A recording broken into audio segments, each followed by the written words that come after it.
नमस्कार, मैं हूं राम किंकर सिंह। अपने सहयोगी राजा कुमार के साथ ये स्टोरी आप तक पहुंच रही है।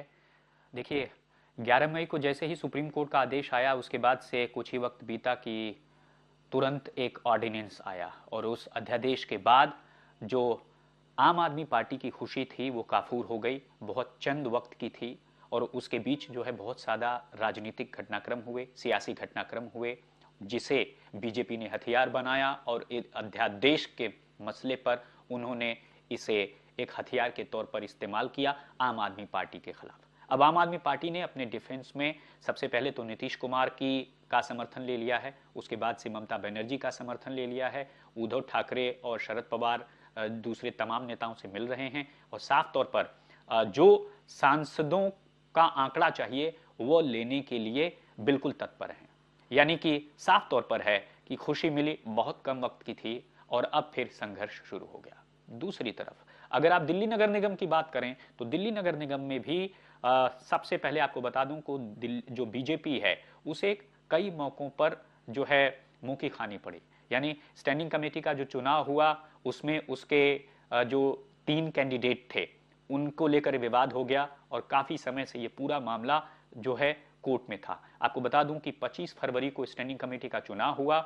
एक वोट को लेकर के दोनों पक्षों में कहासुनी हुई, काफी ज्यादा मारपीट हुई और उसके बाद से सभी पक्षों ने यह तय किया कि अब जो है जो 27 फरवरी होगी वो स्टैंडिंग कमेटी का चुनाव किया जाएगा। सभी पक्षों का मतलब उसमें से बीजेपी को मैं एक्सक्लूड करता हूं कि बीजेपी नहीं चाह रही थी कि चुनाव हो। आम आदमी पार्टी के 250 पार्षद चाह रहे थे कि चुनाव किया जाए। साथ ही साथ मेयर ने इस बात के बारे में तो कह भी दिया कि अब 27 फरवरी को चुनाव होगा। लेकिन इससे पहले कि चुनाव हो पाता, बीजेपी की 2 पार्षद कमलजीत सहरावत, शिखा रॉय पहुंच गए हाई कोर्ट में। अब हाई कोर्ट ने जो फैसला दिया है उस फैसले में साफ तौर पर कहा है कि जिस मत को अवैध बताया मेयर ने वह मत दरअसल वैध है, वह मत वैध है और साथ ही साथ उसकी गिनती होगी। गिनती होने की वजह से बीजेपी को फायदा मिला, यानी उसकी जो स्थिति है वो ठीक ठाक है और अब उसके 3 कैंडिडेट भी जीत गए हैं। लेकिन अब बीजेपी को ये मिली हुई खुशी बहुत कम वक्त की है, ये भी काफूर हो जाएगी वक्त के साथ। और ऐसा मैं इसलिए कह रहा हूं क्योंकि पार्टी सूत्रों ने, आम आदमी पार्टी के सूत्रों ने साफ तौर पर कहा है कि इसके लिए बाकायदा वो सुप्रीम कोर्ट का रुख करेंगे।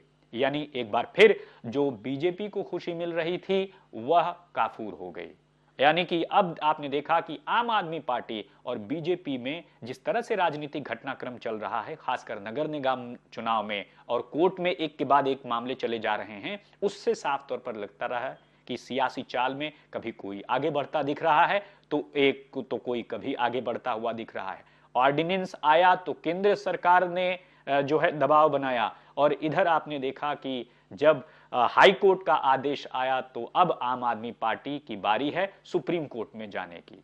लेकिन बीजेपी बार बार कह रही है कि जो मेयर हैं उनको इसकी घोषणा की जानी चाहिए। हाई कोर्ट ने भी इस बात को साफ तौर पर कहा है। तो क्या दिल्ली की मेयर हाईकोर्ट के फैसले की घोषणा करने के लिए बैठक बुलाएंगी या फिर वह पहले अपील का रास्ता चुनेंगी सुप्रीम कोर्ट में कि वह अपील करेंगी और उसके बाद कुछ आगे का रास्ता देखेंगी? क्योंकि आपको खास तौर पर बता दूं कि बैठक बुलाने का जो अधिकार है वो सिर्फ और सिर्फ मेयर को है, जो कि बैठकों की अध्यक्षता करता है। बैठक कब होगी, कहां होगी, कितने बजे होंगी, क्या क्या प्रस्ताव उस बैठक में आएगा, ये सब कुछ तय करने का काम दिल्ली की मेयर का है। तो क्या दिल्ली की मेयर सुप्रीम कोर्ट का रुख करेंगी या सबसे पहले वो बैठक को बुलाएंगी या फिर वो बैठक बाद में करेंगी, सबसे पहले अपील में जाएंगी? तो साफ है कि दिल्ली नगर निगम में जो स्टैंडिंग कमेटी का मामला है वो अभी भी अधर में है। और आपको साफ तौर पर बता दूं कि जो स्टैंडिंग कमेटी में एल्डरमैन का मामला है वो भी सुना जाना है और एल्डरमैनों का मसला जो है काफी मसले से पेंडिंग है। लेकिन साफ तौर पर आपको बता दूं कि ये जो सब कुछ स्थिति है वह आने वाले दिनों में खास तौर पर यह दिखाई देगी आपको कि एल्डरमैनों के मसले में जो जो आएगा रिजल्ट वह साफ तौर पर दिल्ली नगर निगम के स्थिति को तय करेगा। तो अगली चाल किसकी होगी, कौन उस सियासी चाल में मात खाएगा या किसके लिए बुरा वक्त होगा, किसके लिए अच्छा, ये सब कुछ जानने के लिए आप देखते रहिए एमसीडी की राम कहानी। धन्यवाद।